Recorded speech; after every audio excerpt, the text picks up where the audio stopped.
신앙생활 하다 보면 우리에게 어려운 일이 생길 수가 있습니다. 그때 우리는 겉으로 보이는 그 문제 해결에 집착하게 되는데 사실 그 배후에 엄청난 영적 전쟁이 있다는 것을 우리가 깨달아야 합니다. 예수 믿는 우리는 우리에게 닥친 그 어려운 문제 때문에 망하지 않습니다. 그냥 내버려 두실 하나님이 절대 아니시기 때문입니다. 우리가 예수 믿었다는 말은 뭐예요? 우리가 먹고 입고 사는 모든 하나님께서 책임져 주시고 그런 근심과 걱정에서 우리가 구원받은 사람이라는 거거든요. 그래서 우리에게 어려운 일이 생길 때 필요한 것은 하나님을 믿는 믿음인 거예요. 우리에게는 아버지가 계세요. 일용할 양식을 주시는 아버지입니다. 먹이고 입히고 살리시는 하나님이십니다. 우리는 그런 믿음 안에 사는 겁니다. 근데 우리가 무너지는 것은 그 하나님을 못 믿기 때문이에요. 하나님의 약속을 믿지 못하기 때문에 무너지는 것이지 어려움 때문에 무너지는 것은 아닙니다. 마귀는 우리가 어려운 일 당할 때 반드시 역사합니다. 왜냐하면 역사하기 딱 좋은 때거든요. 우리가 어려운 일, 어떤 시련, 좌절, 절망, 낙심 겪을 때 마귀는 반드시 역사합니다. 마귀가 원하는 게 뭐예요? 하나님께 대한 우리 믿음, 그 믿음을 흔들어 버리는 거거든요. 우리가 하나님 믿고 또 하나님의 존재를 믿고 하나님의 사랑을 믿고 하나님의 인재를 믿고 그 축복하심을 믿고 하나님 나라를 믿고 이런 것들이 정말 놀라운 것들 아닙니까? 세상 어느 누구도 아무나 누릴 수 있는 게 아닌 거거든요. 근데 마귀는 우리가 어려운 일 겪을 때, 문제가 생길 때, 시험이 왔을 때 바로 그 믿음을 흔들려고 합니다. 그렇기 때문에 우리가 어떤 시험이 닥쳐올 때 마음에 다짐해야 될 게 있는데 그거는 나는 절대 마귀가 의도한 대로 끌려가지 않겠다. 어떤 상황에서도 이거는 우리가 지켜야 될 원칙인 겁니다. 여러분의 어떤 개인 문제든 또 가정 문제든 교회 문제든 또 일터에서의 문제든 어떤 문제든 간에 마귀가 의도하는 건 뭐라고요? 하나님을 믿지 못하게 하는 거라는 거예요.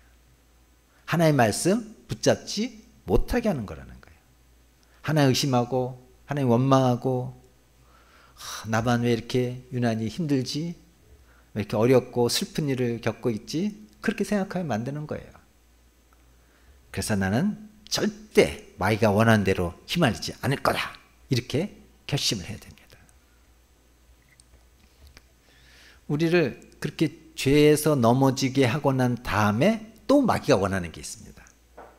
그건 깊은 좌절감에 빠져버리게 해요.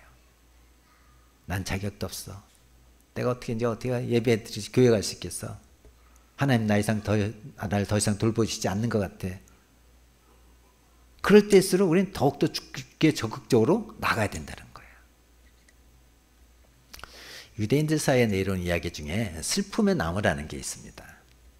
이 하늘에 슬픔의 나무가 한 그루 있는데 어떤 사람이 나는 정말 다른 사람이 겪지 않는 견딜 수 없는 슬픔이 내게 일어났다. 그렇게 탄식하고 마음을 회복하지 못하면 천사가 그를 그 슬픔의 나무 앞으로 데려간대요. 근데 거기서 하는 일은 뭐냐면 자기 마음의 모든 슬픔의 조건, 그 이유를 적어서 그 슬픔의 나무에 건다는 거예요. 그리고 그 슬픔의 나무를 이렇게 돌게 하면서 다른 사람이 걸어놓은 슬픔의 사연들을 보게 한대요. 그래서 자기 생각하기에 뭐 요 정도면 괜찮겠다. 뭐 이 정도는 감당하겠다 하는 거를 자기 걸 대신해서 가져가게 하도록 하는데 나무에 걸려있는 여러 가지 슬픔의 사연들을 쭉 둘러보다가 맨 마지막에는 자기가 걸어놓은 거 자기가 다시 가져간다는 거죠. 그래도 내게 괜찮구나. 다른 사람들 슬픔 사연을 보니까 기가 막힌 게 진짜 많구나. 그래도 내게 괜찮은 거구나 하면서 자기가 걸었던 거 다시 갖고 돌아간다는 거예요. 이 슬픔의 나무는 우리가 죽음을 눈앞에 두면 다 겪는 일입니다. 나만 왜 이렇게 힘드나? 나만 왜 이렇게 슬픈가? 그러다 막상 죽음의 문턱에 서면 사람들의 삶이 다 그런 거구나. 그래도 나는 괜찮은 편이었구나. 오히려 감사가 나오게 된다고 그래요. 오늘날 이 일이 우리에게 필요한 때인 것 같습니다. 우리의 믿음의 눈이 열려야 할 때가 바로 지금입니다. 국내적으로 뒤숭숭한 일이 많고 또 두려움 주는 일이 많은데 말씀 앞에 서보고 또 말씀 앞에 서보면서 정말 우리가 붙잡았으면 하는 말씀이 오늘 본문 말씀이에요. 우리 또 한번 읽어볼까요? 시작. 사람이 감당할 시험 밖에는 너희가 당한 것이 없나니 오직 하나님은 미쁘사 너희가 감당하지 못할 시험 당함을 허락하지 아니하시고 시험 당할 즈음에 또한 피할 길을 내사 너희로 능히 감당하게 하시느니라. 이거 하나님 약속입니다. 아멘. 예, 역시 아멘 나왔습니다. 하나님이 거짓말 하시는 분이 아니라면, 그분이 해줄 수 없는 것을 우리에게 약속하시는 그런 분이 아니시라면, 이 말씀이 진짜라면 어떻게 해야 됩니까? 우리는 이 말씀 꼭 붙잡아야 되겠죠. 감당할 수 없는 시험 우리에게 주신 적이 없다는 거예요. 시험 당할 때 피할 길을 내신다는 거예요. 그러니 우리가 능히 그것을 감당하게 해 주신다는 거예요. 이건 하나님의 분명한 약속이에요. 우리가 신뢰하는 사람들이 한 약속도 우리가 다 믿을 수 있는데 하나님께서 하신 약속이라니까요. 그래서 우리에게 할 일이 있다면 이 말씀 꼭 붙잡는 겁니다. 하나님이 아무리 놀라운 약속을 주셨어도 우리가 믿고 붙잡지 않으면 그 약속은 나에게 아무런 의미가 없습니다. 문제가 오고 시험 올 때 이기지 못하게 하십니다. 이 말씀엔 두 가지 약속이 있죠. 먼저 감당할 시험 밖에는 허락지 않으신다는 거예요. 사람이 감당할 시험 밖에는 너희가 당한 것이 없나니 오직 하나님 이쁘사 너희가 감당하지 못할 시험 당함을 허락하지 아니하시고, 이 약속에 붙잡게 되면 어려운 문제 생길 때 어떤 생각이 들어야 됩니까? 아, 이것도 감당할 수 있으니까 나에게 주시는 거네? 그런 생각이 들겠죠? 네. 아멘? 이 말씀 진짜라니까요. 그러면은 그 어려움이 주는 그 스트레스, 중압감, 그거에서 우리가 어느 정도 벗어날 수 있게 되는 거죠. 감당할 수 있으니까 주는 거니까. 성경에 나오는 예 중에 도무지 감당할 수 없는 시험을 맞는 사람이 욥입니다. 요새 우리 성경 통독 본문이 욥기죠. 요새 제가 이제 듣는 성경으로 보내주시는데 이제 그것도 안 들으신 분은 없으시겠죠. 출퇴근 시간에 이렇게 두고만 하면 뭐 10분, 15분이면 다 끝나는 건데. 근데 마귀도 욥이 이런 정도 어려움 당하면 견딜 수 없을 거라고 인정했어요. 마귀도 이 정도쯤 하면 누구라도 하나님을 저주하고 하나님 떠날 거라고 했어요. 그때 하나님께 허락했죠. 해봐라. 그래도 욥은 틀림없이 하나님을 저주하거나 부인하지 않을 거다. 그렇게 하나님은 욥을 믿으셨어요. 우리도 눈앞에 캄캄한 일, 도무지 내게 해결할 수 없는 일, 언제 끝날지 모르는 일, 이러다 내가 죽는 거 아니야? 그런 문제들이 우리에게 닥쳐올지라도 우리의 문제는 그 어려움이 문제가 아니고 뭐가 문제예요? 우리의 믿음이 문제라는 거예요. 하나님 우리가 감당할 수 없으면 허락지 않으셨습니다. 이런 시험 내게 주신 거 보면 내가 능히 감당할 수 있는 겁니다. 단지 내가 믿을 거냐 안 믿을 거냐 그 차이만 있는 거예요. 여러분이 지금 어떤 어려움을 만나고 있는지 모르지만 이번 기회에 우리의 믿음을 다잡는 그런 기회가 되기를 축복합니다. 사실 시험이 없었으면 좋겠다, 시련이 없었으면 좋겠다, 그런 생각 누구나 하지만 사실 그거는 어린아이 같은 생각이죠. 시험도 없고 시련도 없으면 믿음이 자라지를 않아요. 완전히 어린아이 같은 상태가 되는 거죠. 아무런 어려움도 시험도 없는 상태에서 어떻게 사람이 믿음이 자라겠어요? 또 그 삶 속에는 간증도 없습니다. 시련도 시험도 없는 사람은 다른 사람들 앞에 나와서 하나님이 주신 은혜를 간증할 게 없어요. 그 사람이 하는 일은 그냥 박수 치는 것밖에 없어요. 다른 사람이 간증하는 거 아멘 하고 박수 치는 것밖에 없어요. 그 삶 속에 높은 산도 깊은 골짜기도 없으니까 그 삶 자체가 감동이 없어요. 그냥 똑같이 밋밋해요. 그래서 시험과 시련이 꼭 나쁜 게 아닙니다. 시험과 시련이 있으니까 기쁨의 찬송도 있는 거고 눈물의 찬송도 있는 거예요. 노래가 그래서 나오는 겁니다. 간증도 그래서 나오는 거예요. 삶의 간증도 있는 거고 다른 사람을 두고 만나면 할 얘기가 있는 거예요. 시험과 시련이 우리에게 유익하니까 하나님이 주신 거지 없어도 되는데 주는 게 아닌 거예요. 유대인 랍비들이 구약 성경을 해석해서 모아놓은 책이 미드라시라는 그런 책이 있습니다. 그 책, 그 창세기 22장 아브라함이 이삭을 바치는 사건을 해석한 내용이 있는데 한 랍비 해석이죠. 아브라함이 하나님께 묻습니다. 왜 저에게 아들 이삭을 바치라고 했나요? 하나님 향한 제 믿음을 테스트해보고 싶으셨나요? 하나님께서 말씀하시기를 아니야. 너의 믿음을 시험하고 테스트할 이유는 없었어. 그러면 정말 제가 그렇게 하는지 아닌지 충성심 검증할 필요가 있었나요? 아니야. 그럴 필요도 없었어. 그럼 왜 독자 이삭을 하나님께 바치라고 저에게 이런 시험을 주셨나요? 그때 하나님께서 아브라함에게 대답하시기를 열방에 증거하고 싶어서 그렇게 했던 거야. 물론 이건 이 본문에 대한 여러 해석 중에 하나의 해석입니다. 랍비의 해석입니다. 하나님이 아브라함이 믿었지 못해서 아브라함의 충성심을 검증해 보고 싶어서 그런 게 한 게 아니고 많은 사람들 앞에서 자랑하고 싶어서 너의 믿음을 많은 사람 앞에서 너의 믿음을 열방에 증거하고 싶어서 그렇게 하셨다는 거예요. 우리가 하나님이 하시는 일을 어떻게 다 할 수 있겠어요? 우리가 살아가면서 여러 가지 많은 일을 겪을 때 하나님의 뜻은 무엇일까? 어떻게 다 이해할 수 있겠어요? 이해할 수 있으면 우리가 하나님이게요. 이해할 수 있으면 믿음이 필요 없죠. 이해할 수 없으니까 하나님과 우리 사이에는 도저히 넘을 수 없는 간격이 있을 수밖에 없는 그런 관계니까 하나님이 우리의 삶 속에 이렇게 하신 일에 대해서 우리에게 필요한 것은 믿음인 거예요. 믿음을 가져야 그 간격을 뛰어넘어서 하나님을 이해할 수가 있다는 거예요. 어떤 믿음? 하나님은 감당치 못할 시험 당함을 허락하지 않으셨다는 믿음이요. 두 번째 하나님께서 우리 주신 약속은요. 시험을 만나면 반드시 피할 길을 열어주신다는 거예요.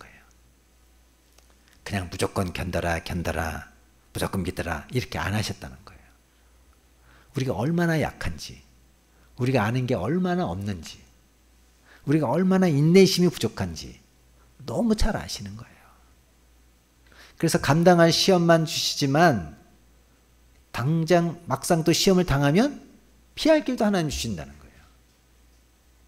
우리가 이 사실을 정말 믿고 이제부터는 우리가 어떤 시험을 만나거나 어떤 어려움을 만나거나 이건 믿음의 싸움이다. 우리가 분명히 알아야 될 게 이건 믿음의 싸움이다. 그거예요. 믿음의 싸움은 어떻게 하는 거죠? 힘들어요. 죽겠어요. 괴로워요. 그게 아니고 감사해요. 찬양해요. 이렇게 하는 게 믿음의 싸움인 거예요. 하나님은 반드시 이기게 하실 것이고 반드시 이 일에 간증이 되게 하실 것이라고 믿으니까 아직 해결이 안 됐지만 감사합니다. 찬양합니다. 이렇게 하는 거예요. 시험이 닥쳤을 때 감사합니다 하는 거예요. 시험 올 때 감사한다는 거 이거 제정신인가요? 어떻게 그렇게 할 수가 있죠? 바울은 그렇게 했습니다. 고린도서 12장 9절에 사도 바울이 자기에게 병이 있어서 하나님께 기도했는데 그때 하나님께서 이렇게 말씀하셨습니다. 고린도후서 12장 9절 말씀 시작. 나에게 이르시기를 내 은혜가 네게 족하도다. 이는 내 능력이 약한 데서 온전해짐이라 하신지라. 그러므로 도리어 크게 기뻐함으로 나의 여러 약한 것들에 대하여 자랑하리니 이는 그리스도의 능력이 내게 머물게 하려 함이라. 바울이 몸의 질병을 위해서 하나님께 기도했더니 하나님께서 내 은혜가 내게 족하다. 내 육신의 질병은 내 능력이 내게 머물게 하려고 내가 허락한 거다. 바울이 이 사실을 깨닫고 어떻게 했어요? 기뻐하고 자랑했어요. 그게 믿음인 거예요. 그게 믿음의 싸움인 거예요. 그걸 깨닫고 나면 뭐 힘들어요, 괴로워요, 죽겠어요, 못 살겠어요 뭐 이렇게 하지 않고 도리어 그 어려운 일에 대해서 감사해요. 하나님 찬양합니다. 오히려 이 일로 인하여 내가 기뻐합니다. 왜요? 승리는 이미 약속된 거니까. 하나님이 해결해 주실 게 분명하니까. 그게 참 엄청난 겁니다. 또 빌립보서에서도 보면 사도 바울이 복음을 전하다 감옥에 갇힙니다. 근데 일부 다른 형제들이 사도 바울이 감옥에 갇힌 것으로 인해서 기뻐했어요. 이제 자기 시대가 왔다고. 사도 바울을 대신해서 시기심으로 복음을 전했어요. 안 그래도 지금 복음 전하다가 감옥에 갇히는 큰 시험에 빠져있던 바울이었는데 자기를 위해 기도해 주기는커녕 도리어 자기가 감옥에 갇힌 것을 기뻐해서 시기심으로 복음을 전하고 있다는 이야기를 듣고 얼마나 마음이 상했겠어요. 그럼 그때 사도 바울은 뭐라고 합니까? 빌립보서 1장 18절입니다. 시작. 그러면 무엇이냐? 거칠애로 하나 참으로 하나 무슨 방도로 하든지 전파되는 것은 그리스도니 이로써 나는 기뻐하고 또한 기뻐하리라. 뭐요? 그게 기뻐하고 기뻐할 일이라는 거예요. 왜요? 그런 시기심 때문이라도 그 사람들이 그리스도를 전하고 있다면 곧 잘된 거라는 그런 반응을 보인 거죠. 바로 이게 믿음인 거예요. 베드로가 예수님을 세 번 부인했습니다. 예수님이 그런 일이 있을 거를 베드로에게 경고하셨죠. 누가복음 21장 31절 시작. 시몬아 시몬아 보라 사탄이 너희를 밀가부르듯 하려고 요구하였으나. 지금 사탄이 베드로를 사로잡아서 넘어뜨리려고 엄청나게 지금 역사하고 있다는 거 예수님이 말씀해 주셨죠. 누가복음 22장 34절입니다. 시작. 일시되 베드로야 내가 네게 말하니 오늘 닭 울기 전에 내가 3번 나를 모른다고 부인하리라 하시니라. 베드로 너 오늘 3번 나 부인할 거야. 이렇게 말씀해 주셨어요. 예수님이 이렇게 미리 다 얘기해 주셨는데도 베드로는 귀담아 듣지 않습니다. 겟세마네 동산에서 예수님 베드로에게 마지막에 또 말씀하십니다. 마태복음 20장 41절 시작. 시험에 들지 않게 깨어 기도하라. 마음에는 원이로되 육신이 약하도다 하시고. 그렇게 주님이 베드로가 시험에 넘어질 것 경고하셨는데도 베드로는 어떻게 해요? 깨어서 기도하지 못하고 있습니다. 그런데 예수님께서는요, 베드로에게 경고만 하신 게 아니었습니다. 베드로가 시험에 들고 넘어질 때 그를 붙들어 일으켜줄 모든 준비도 다 갖춰 놓으셨어요. 베드로를 위해서 기도를 미리 하셨어요. 누가복음 22장 32절입니다. 시작. 그러나 내가 너희를 위하여 내 믿음이 떨어지지 않기를 기도하였느니 너는 돌이킨 후에 내 형제를 굳게 하라. 하나님은 베드로가 3번이나 예수님 부인할 거 다 알고 계셨어요. 경고까지 하셨어요. 그래도 베드로가 넘어질 거라고 주님은 아셨어요. 그럼 그 다음에 어떻게 할 거냐는 거예요. 여러분 같으면 어떻게 하시겠어요? 3번이나 경고했는데도 말을 안 들어. 제 구제불능이야. 버리지 않겠어요? 그러나 예수님은 베드로를 버리지 않습니다. 베드로가 다시 돌이켜서 하나님께 귀하게 쓰임받는 사도로 쓰임받도록 하나님께서 미리 기도를 해놓으셨어요. 이게 하나님이신 거예요. 얼마나 사랑이 많으십니까? 이건 베드로에게만 그러신 게 아니고 우리에게도 똑같이 하십니다. 믿습니까? 하나님 우리가 얼마나 연약한지 다 아세요. 시험 앞에서 늘 무너지게 잘하고, 조금만 어려움이 생기면 가슴이 콩당콩당 뛰고, 이제 끝났다고 이제 절망감에 빠지고, 조금만 유혹이 와도 그냥 걷잡을 수 없이 무너지는 우리를 하나님은 다 아세요. 그러나 베드로에게 회복할 길을 열어 놓으신 것처럼 하나님이 다 준비해 놓으셨습니다. 피할 길을 다 열어 놓으셨습니다. 이때 나와야 되는 게 뭐예요? 아멘이죠. 믿자는 거예요, 우리가. 믿습니다. 주님이 그렇게 하셨을 거라고 믿습니다, 주님. 지금이 우리가 그렇게 나가야 할 때라는 거예요. 마귀가 우는 사자같이 우리를 삼키려고 두루 우리 주변을 돌고 있습니다. 그러나 하나님은 완벽한 준비를 해놓으셨어요. 마귀의 공격에서 우리를 지키실 완벽한 준비를 하셨습니다. 아예 하나님은 우리 옛사람이 예수님과 함께 죽게 하셨어요. 마귀가 우리에게 역사할 때 도대체 우리 뭘 붙잡고 우리를 넘어뜨릴까요? 여러분의 옛사람이에요. 여러분 새 사람은 건드리지 못합니다. 죄의 종로로 타고 마귀의 종로로 타는 그 옛사람. 그 옛사람을 가지고 우리를 넘어뜨리려는 거예요. 근데 하나님께서 그 옛사람을 어떻게 놓으셨어요? 십자가에 죽으셨을 때 모든 믿는 자의 옛사람이 예수님과 함께 연합해서 십자가에 함께 못 박히게 하셨어요. 앞으로 하실 게 아니고 이미 주님께서 십자가 지실 때 이루셨어요. 이제 옛사람이 죽었는데 마귀가 우리를 어떻게 넘어뜨립니까? 그래서 나는 죽었습니다. 이런 고백을 하면 어떤 시험에서도 우리를 건져내시는 겁니다. 가정의 문제든 일터의 문제든 개인 문제든 어떤 문제 앞에서도 나는 죽었습니다. 마귀가 나를 넘어뜨리려고 작정하고 나에게 달려들어도 이길 길은 뭡니까? 그냥 믿음으로 고백하는 거예요. 나는 예수님과 함께 죽었습니다.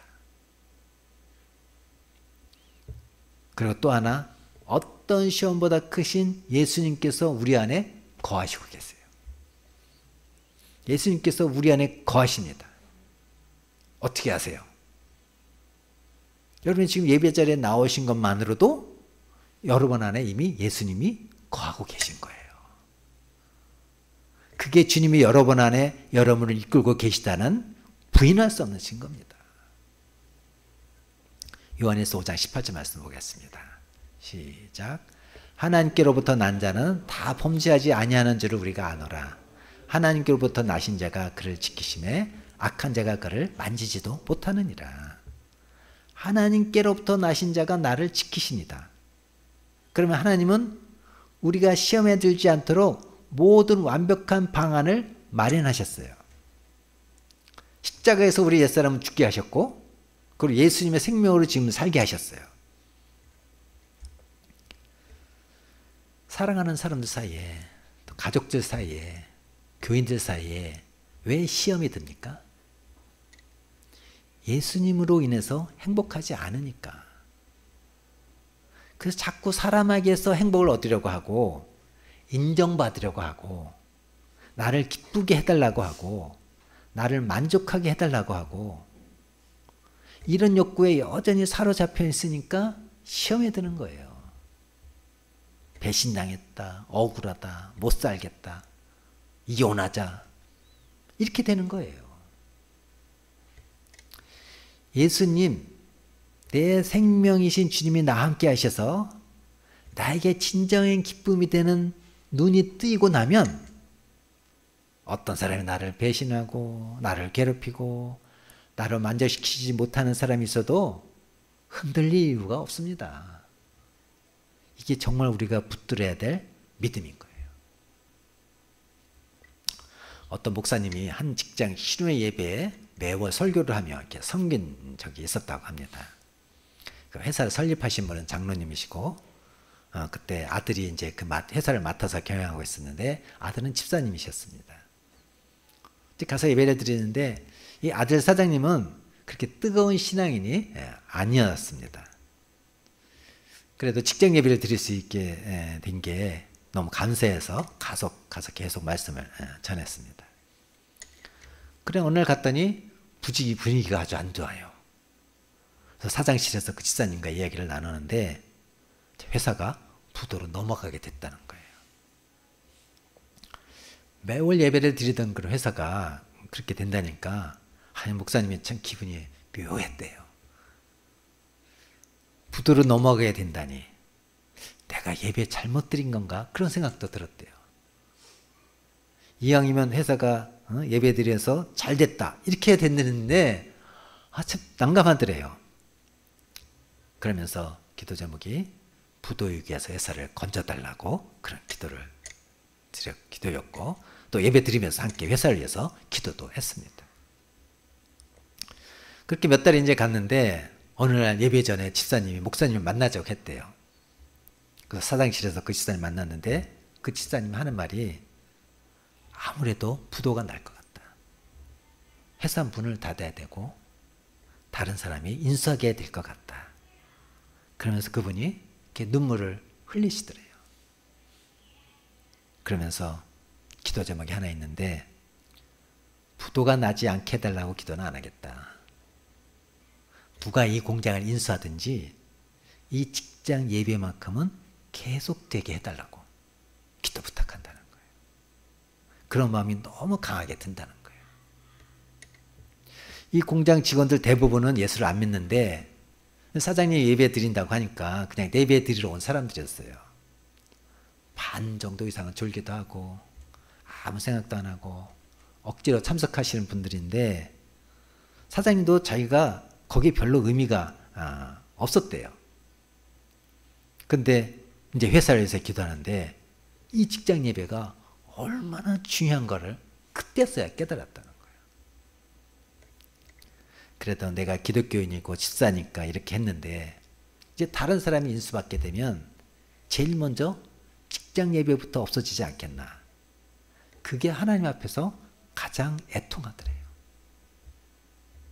자기 재산 다 사라지고 집은 다 없어지고 빚더미에 나앉게 되고 그런 거 얼마든지 자기가 감당하겠지만 내가 믿음의 본을 보이지 못하고 신실한 믿음을 가지지 못해서 이 귀한 기회를 잃어버리게 돼서 애통하다고 우시더래요. 그때 목사님이 이게 하나님의 역사구나 그런 생각이 들었대요. 그래서 우리가 이 문제는 하나님 앞에 정직하게 기도합시다 그랬대요. 그날 예배드리고 사장님 인사하는 시간에 직원들 앞에서 그 고백을 하더래요. 우리 회사는 곧 부도가 날 것 같다. 그런데 이 예배만큼은 계속 되었으면 좋겠다. 제가 여러분들 앞에서 신앙의 본이 되지 못하고 회사 사장으로 교회 집사답게 행동하지 못했던 일이 많이 있었을 거다. 그 점에 대해서 너무 미안하게 생각한다. 나 때문에 예수 믿고 싶지 않은 사람도 있을지 모르겠다. 그게 얼마나 큰 잘못인가 알았다. 그렇게 고백을 하시더래요. 목사님이 뒤에서 이렇게 듣는데 하나님이 역사하시고 계시구나 그런 생각이 들었대요. 근데 참 감사하게도 그 공장이 지켜졌어요. 부도로 다른 사람에게 넘어가지 않고 그분이 다시 그 공장을 일으켜낼 수 있는 그런 기회가 주어졌대요. 부도로 회사가 넘어질 뻔한 게 큰 문제가 아니고 그 과정을 겪으면서 사장이신 그 집사님의 믿음의 변화, 모든 것을 다 주님 앞에 내려놓고 진짜 중요한 게 뭔지 정확히 붙잡고 나니까 하나님께서 문제를 순서대로 바로바로 풀어가시더라는 거예요. 그리고 공장 안에 있는 직원들도 마음이 하나로 모아지게 되었대요. 우리가 어떤 어려움을 만나면 자꾸 그 어려운 문제만 붙들고 그걸 하려고 합니다. 그러나 진짜 문제 해답은 뭡니까? 진짜 문제 해결책은 뭐예요? 예수님과 온전히 하나 되는 거. 나는 그리스도와 함께 죽었고 이제 내 안에 그리스도께서 사는 게 진짜가 되어지는 거죠. 그러면 그 다음에 주님이 그 문제들을 하나하나 풀어가신다는 거예요. 그게 가정일이든 여러분 일대일이든 개인적인 문제든 교회 문제든 우리를 이끄실 수 있는 거예요. 우리가 뭐 자립된 교회를 세우기 위해서 뭐 최선을 다하고 있지만 사실은 그게 문제 해결책은 아닙니다. 뭐예요? 우리 성도 한 사람이라도 나는 그리스도와 함께 죽었고 이제 내 안에 그리스도께서 사신다는 이 복음이 한 사람 한 사람 앞에 넘쳐나고 그게 진짜로 우리의 신앙이 된다면 우리 교회 문제도 풀어지는 겁니다. 교회는 어느 순간에도 자립하게 되는 겁니다. 하나님이 하실 수 있는 능력이 있습니다. 바로 내일 아침이라도 그렇게 하실 수가 있습니다. 나는 죽었습니다. 내 옛사람은 죄의 종로로 타던 옛사람은 죽었고 이제는 예수님이 내 생명이시고 내 주님이십니다. 이 고백만 계속하고 살면 문제가 풀어진다는 거예요. 예수님이 3번 부인했던 베드로에게 그 시험에서 벗어나도록 한 질문이 있었죠. 그게 뭡니까? 내가 나를 사랑하느냐. 베드로는 자기 입으로 사랑한다는 말을 할 수 있는 처지가 아니죠. 그래서 주님이 질문해 주시니까 제가 주님 사랑하는 거 주님이 아시지 않습니까? 뭐 물론 베드로의 그 마음속에 주님을 향한 사랑이 없었던 건 아니잖아요. 그죠? 어쨌든 그 면목이 안 서지만 그 고백 3번이 베드로를 그 시험에서 건져냈었어요. 그러니까 결국 우리가 예수님에 대해서 어떤 믿음을 갖느냐, 그리고 진짜 주님을 정말 뜨겁게 사랑하느냐, 예수님 한 분이면 충분합니다. 항상 우리의 고백이 예수님 한 분이면 충분합니다. 나는 어떻게 하셔도 좋아요. 내가 어떻게 돼도 좋아요. 저는 예수님이 나와 함께 계시면 그것만으로 충분합니다. 이 고백이 계속 우리의 입에서 나오고 그러면 어떤 상황에서도 길이 열리게 됩니다.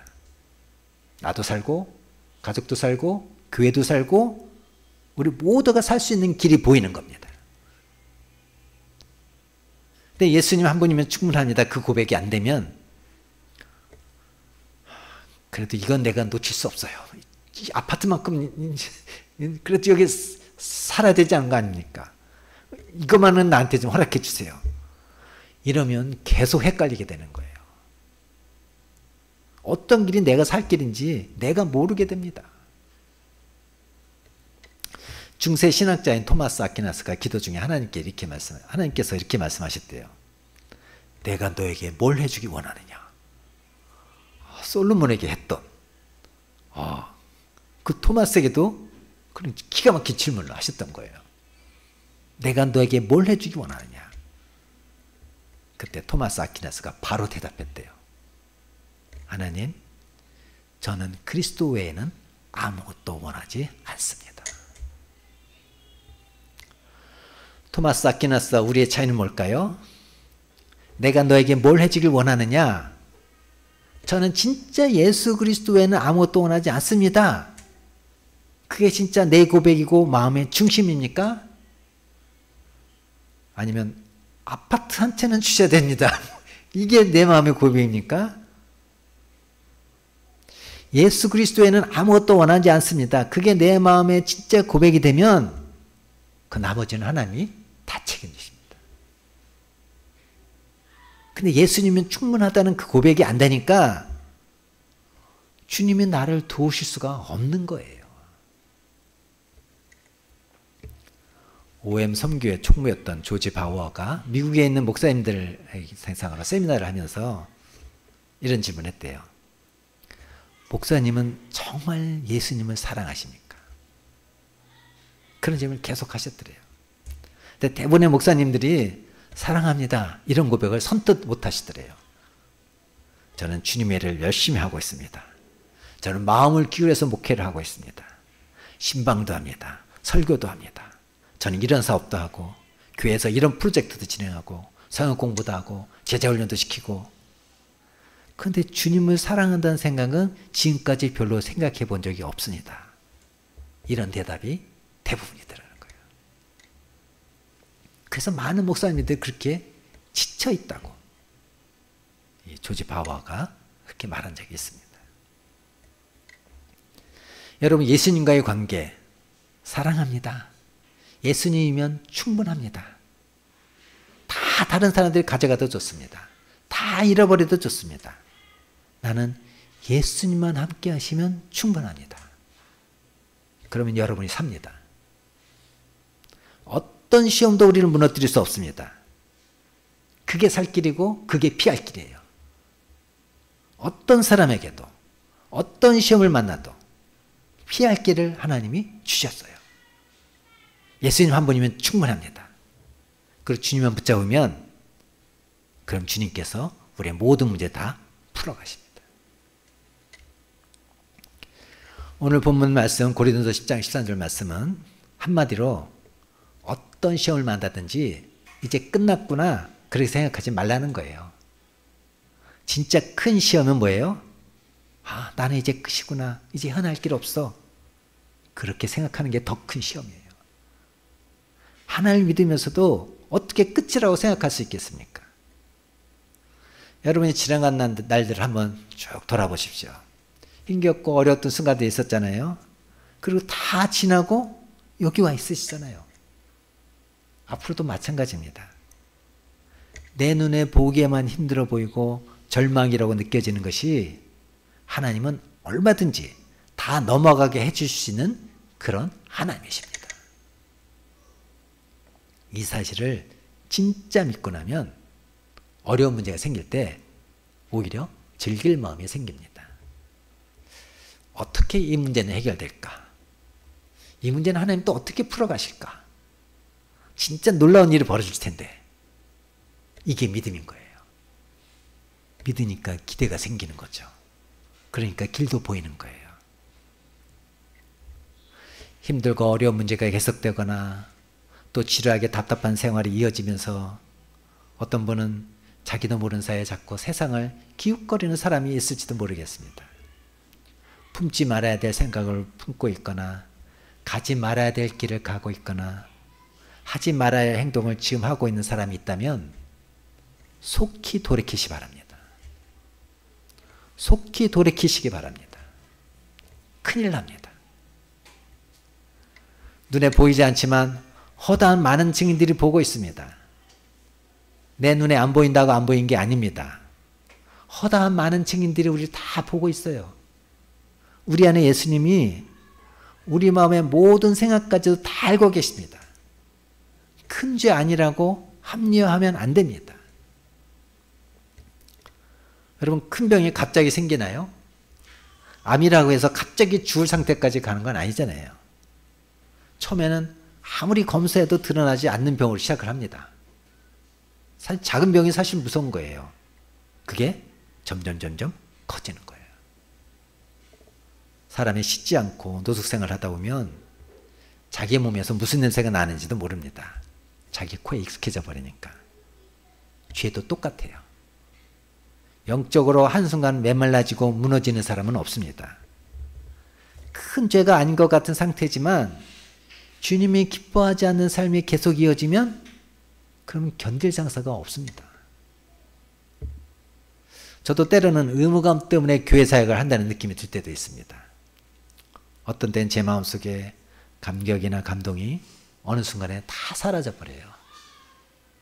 그때마다 하나님은 매우 다급하게 말씀하십니다. 절대 도망가지 말라. 절대 뒷걸음치지 말라. 하나님 그거 뒷걸음치는 거라고 말씀하십니다. 제 마음속에 감동도 감격도 사라지고 어떤 일을 의무감 때문에 억지로 하는 것처럼 할 때 그건 벌써 큰 문제가 생기고 있는 겁니다. 겉으로는 아무 문제가 안 생길 거죠. 자기는 압니다. 히브리서 10장 38절 말씀 볼까요? 시작. 또한 뒤로 물러가면 내 마음이 그를 기뻐하지 아니하리라 하셨느니라. 어떤 집사님이 담임 목사님한테 이런 걸 베낄 때요. 15년 전에는 같은 집사였대요. 같은 교회를 섬기는 같은 집사였대요. 근데 15년 만에 그분을 만났는데 목사님이 되셨대요. 그것도 아주 은혜로운 사역을 하고 은혜로운 말씀을 전하는 목사님이 되셨대요. 15년 전에 자기랑 그분이랑 똑같았는데 근데 자기는 지금 어떤 처진가? 자기는 완전히 속이 다 무너져 버린 이름만 집사인 집사가 되어 있더래요. 근데 15년 동안 어떻게 그 사람과 나는 이렇게 차이가 났나? 사실 15년이 아닌 거죠. 하루예요, 하루. 하루가 무너져서 결국 15년이 지나면 그렇게 차이가 나는 거예요. 하루아침 이렇게 차이 나는 게 아닙니다. 그냥 하루하루가 계속 이어지면서 15년 뒤엔 완전히 딴 사람이 되어버립니다. 주님은 속히 돌이키라고 하시는데 사실 돌이키는 것도 잘 안 됩니다. 그래서 그때 필요한 게 믿음이에요. 의지적인 행동이에요. 여러분, 여러분의 힘으로 돌이키는 게 아닙니다. 그냥 뒷걸음질을 하면 안 됩니다. 마귀가 원하는 것은 믿음의 뒷걸음질입니다. 하나님 원망하고 절망하고 하나님 의심하고 안 된다고 생각하고 끝이라고 생각하고 다 믿음의 뒷걸음질을 하는 겁니다. 여러분, 재활하는 사람들의 노력을 아십니까? 다리가 마비가 된 환자가 발걸음 한 발짝 디디라고 하면 그게 됩니까? 신경이 다 죽어있는 사람의 발이 디뎌지냐고요. 근데 그 재활 안 하면 영원히 못 걷는다. 이렇게 생각이 들면요. 움직여지지 않는 다리를 어떻게 해서든지 들어보려고, 그래서 한 걸음이라도 내딜려 보려고 하는 일을 해야 합니다. 그게 믿음인 거예요. 그럼 어떻게 되나요? 우리는 달려오시는 주님을 알게 되고 체험하게 됩니다. 달려오십니다, 우리를 향해서. 나는 어떻게든지 뒷걸음질은 안 하려고 하고, 그래도 주님께서는 한 걸음이라도 더 내딜려 보려고 하면 주님은 달려오십니다. 우리 주님이 우리를 위해서 하시는 일은 상상이 안 될 정도입니다. 오늘 여러분 절대로 믿으십시오.